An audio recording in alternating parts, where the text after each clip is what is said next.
Na matéria de clínica fenomenológica e existencial, nós percebemos nos nossos dois primeiros vídeos como a questão fenomenológica, né, como a questão de conhecer o fenômeno é trazida para a clínica. Nós pensamos um pouco, inclusive, sobre o encontro terapêutico, a relação terapêutica como um fenômeno. Eu, como terapeuta fenomenológica,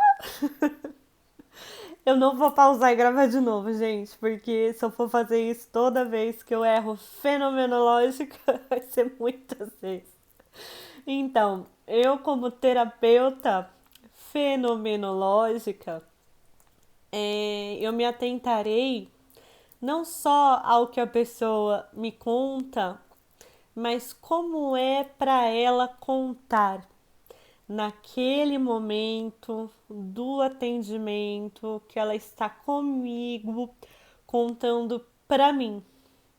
Uma das grandes críticas, né, da fenomenologia à noção de transferência da psicanálise, que vocês aprenderam no semestre passado, é que quando a gente pensa a relação terapêutica pela perspectiva da transferência, é como se o terapeuta remetesse a outras pessoas que não estão ali, a outros afetos que não estão ali, afetos que são trazidos de outras relações, que são deslocados de outras relações.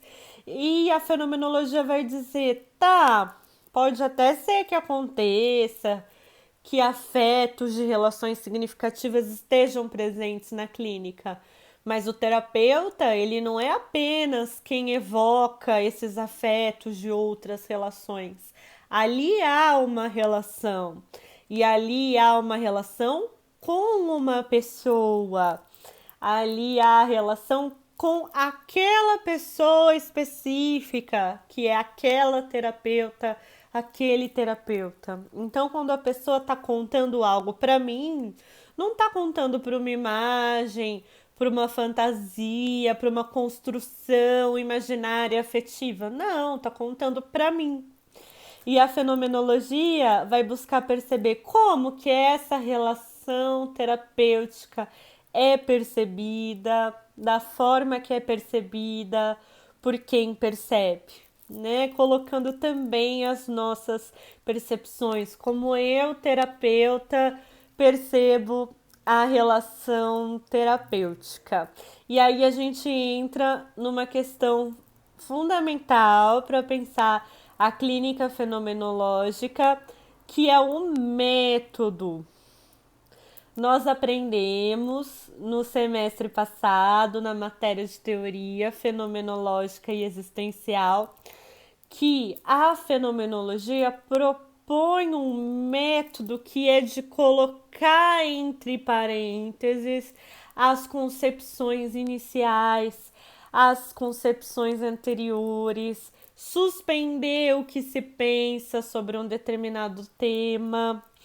Vocês se lembram quando eu entro em contato, por exemplo, com uma xícara de café? Quantas vezes eu nem chego a ter um contato de fato com esse café, pelo que eu tenho de pensamentos, concepções, lembranças, pressupostos diante do que é uma xícara de café, de que sabor o café tem, de que sabor deveria ter, de o que é bom no café, o que é ruim no café, qual o efeito do café, o que eu sinto quando eu tomo café, quando que eu tomo café, quando que eu não tomo. Nesse simples exemplo que é do café, a gente percebe o quanto um café tomado agora, né, pode ter muita coisa entre quem toma o café e o café do agora, né? Se a gente lembra daquela ideia fenomenológica, que é a frase da Clarice Lispector que eu tanto uso, né, de que o sabor de uma fruta não está nem na fruta, nem no paladar, está no contato da fruta com o paladar. Quantas vezes a gente perde esse contato? Quantas vezes esse contato sai da perspectiva, sai do foco, porque carregamos conosco muitas concepções, muitos pressupostos, muitas inibições, muitas expectativas. Aí, voltando na crítica da fenomenologia à psicanálise, né? A gente vai focar nessas expectativas que o paciente carrega em relação ao terapeuta, focar nessas concepções e nesses afetos que são trazidos de outras relações, sendo que a gente pode focar na relação que está sendo construída ali naquele momento entre duas pessoas que são reais e estão presentes no momento do atendimento. Então, parece simples essa ideia do focar no agora. Parece simples enquanto ideia, porque quando a gente vai colocar na prática, a gente vê como são filtros e filtros e filtros e filtros de concepções anteriores, de lembranças, de pressupostos e expectativas, né? E aí, para dar um nó na cabeça de vocês, né? Eu vou às segundas-feiras dar uma matéria de psicopatologia, que nós vamos falar bastante sobre os diagnósticos. E aí na sexta eu chego e falo de fenomenologia, que vai dizer assim, não, vamos usar o método da redução fenomenológica de colocar entre parênteses concepções sobre aquele paciente, inclusive o diagnóstico.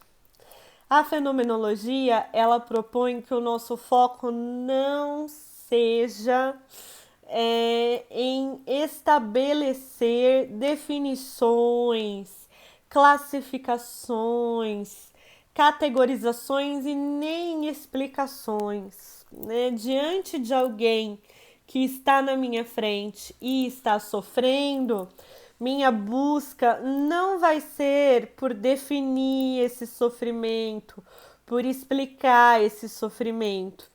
A minha busca não vai ser por reunir os recursos que eu tenho, reunir as informações sobre aquele quadro, reunir as discussões teóricas, reunir o conhecimento que eu fui construindo na minha trajetória. Não que essas coisas não sejam importantes.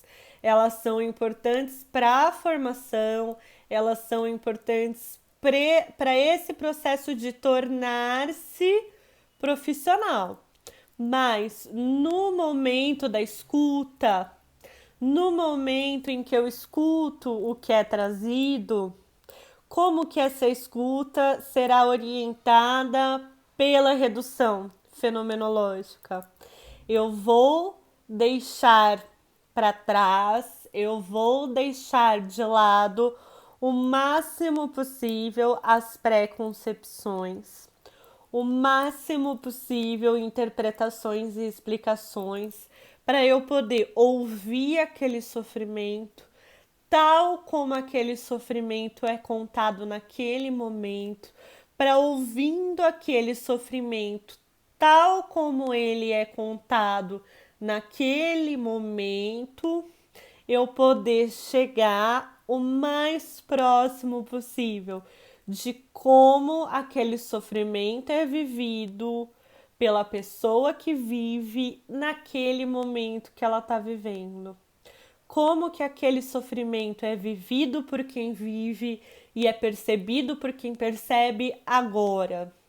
Né? Vou dar um exemplo. Vamos imaginar que uma pessoa chegue com um dos diagnósticos que a gente vai estudar na matéria de psicopatologia. A pessoa chega com o diagnóstico de depressão, né? O que a gente espera? Que eu vou reunir meus conhecimentos sobre depressão, eu vou lembrar quais são as técnicas da minha abordagem para lidar com pessoas com depressão, eu vou lembrar de experiências anteriores com pacientes com depressão, porque tudo isso faz parte dos recursos que eu tenho para escutar, né? Não.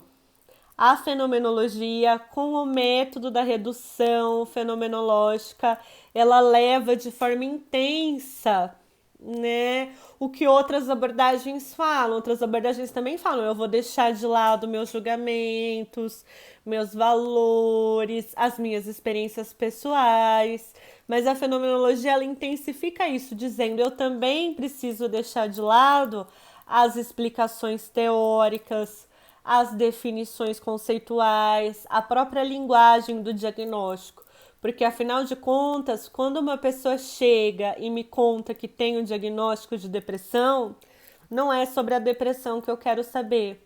É sobre a pessoa que está contando sobre esse diagnóstico, como ela percebe esse diagnóstico, como ela se sente em relação a esse diagnóstico e como ela se sente me contando nesse momento sobre ter o diagnóstico de depressão.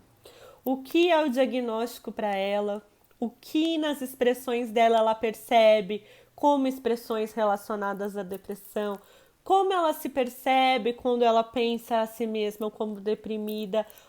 O que ela associa ao diagnóstico de depressão no momento que ela está vivendo agora? O que ela associa do diagnóstico de depressão à busca pelo atendimento terapêutico que está acontecendo nesse momento, né? Então, eu estou dando esse exemplo e é algo que a gente vai ver ao longo da matéria, mas o quanto a redução fenomenológica ela é muito desafiante. Ela nos convida a, ao estar em contato com o conteúdo que o paciente nos traz, não recorrer a concepções anteriores, não recorrer a elementos teóricos, mas buscar o máximo que conseguirmos, estarmos focados no que é trazido pela pessoa que traz, da forma que ela percebe, da forma que ela vive, sem interferência dos nossos pensamentos e concepções.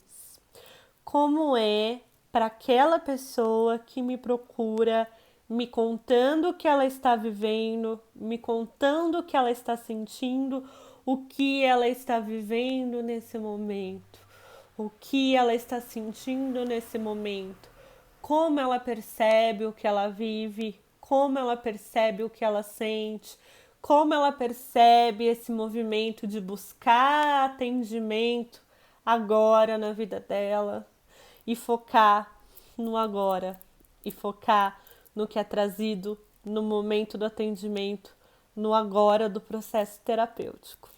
Então, falamos da importância do método da redução fenomenológica.